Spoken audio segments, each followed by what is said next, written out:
उत्तर प्रदेश का जो क्षेत्र है, उस शख्सियत के नाम पर कोई ऐसा बड़ा आयोजन नहीं हो रहा था, चाहे सरकारी या गैर सरकारी स्तर पर, उनको समर्पित कर करके। तो हम लोगों ने सोचा कि 125वीं जयंती सेलिब्रेट किया जाए, और ये नहीं ख्याल था कि इसको कंटिन्यू हम करेंगे, लेकिन 125वीं जयंती उस महापुरुष के नाम पर हम सेलिब्रेट करें। तो हमने 2012 में हाजीपुर में 2 आयोजन हम लोगों ने किया था। एक वो वर्ष था जो बिहार का गौरवशाली शताब्दी वर्ष था, 100 वर्ष बिहार का स्थापना दिवस का पूरा था।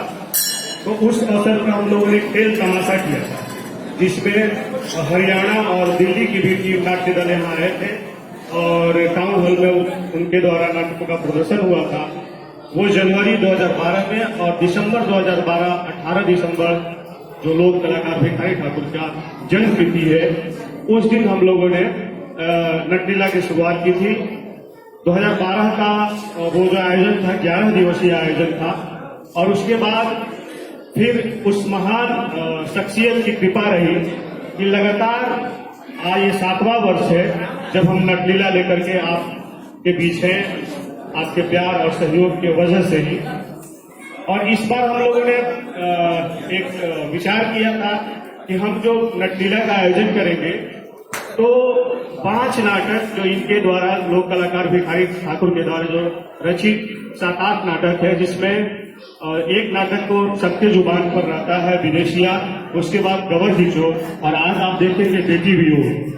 उसके अलावा गंगा स्नान, पिया निसई, भाई विरोल, तमाम नाटक। तो हम लोगों ने इस बार प्लान किया था कि उन पर केंद्रित करके उनके द्वारा ही जो लिखित रचित नाटक है उन्हीं का मंचन करेंगे।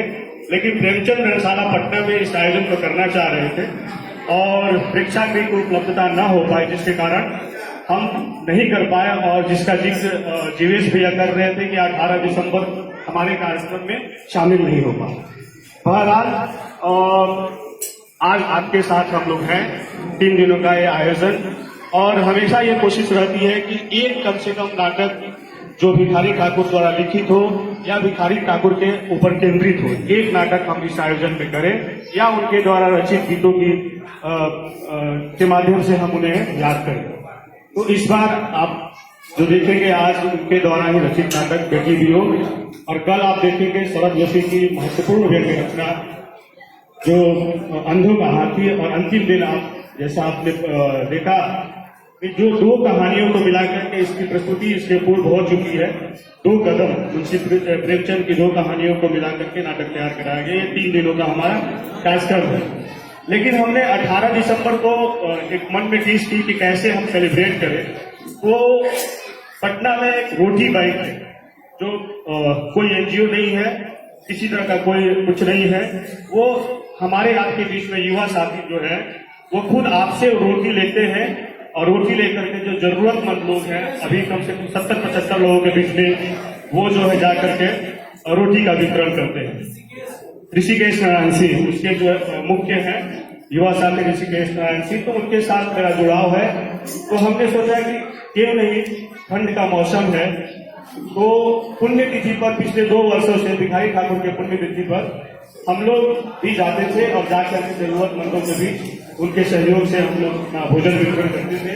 तो इस बार हुआ कि ठंड का मौसम है, और नटलीला शायद हो पाएगा कि नहीं हो पाएगा, तो हम लोगों ने तय किया कि चलते हैं जरूरतमंदों के बीच इस ठंड, कड़ाके की ठंड में कंबल वितरण करेंगे। तो हम लोगों ने भिखारी ठाकुर जी को इस रूप में याद किया, जरूरतमंदों के बीच जाकर के कंबल का वितरण किया, और उसके बाद फिर उसी दिन ये रूपरेखा भी बनी कि हम नाटक करेंगे।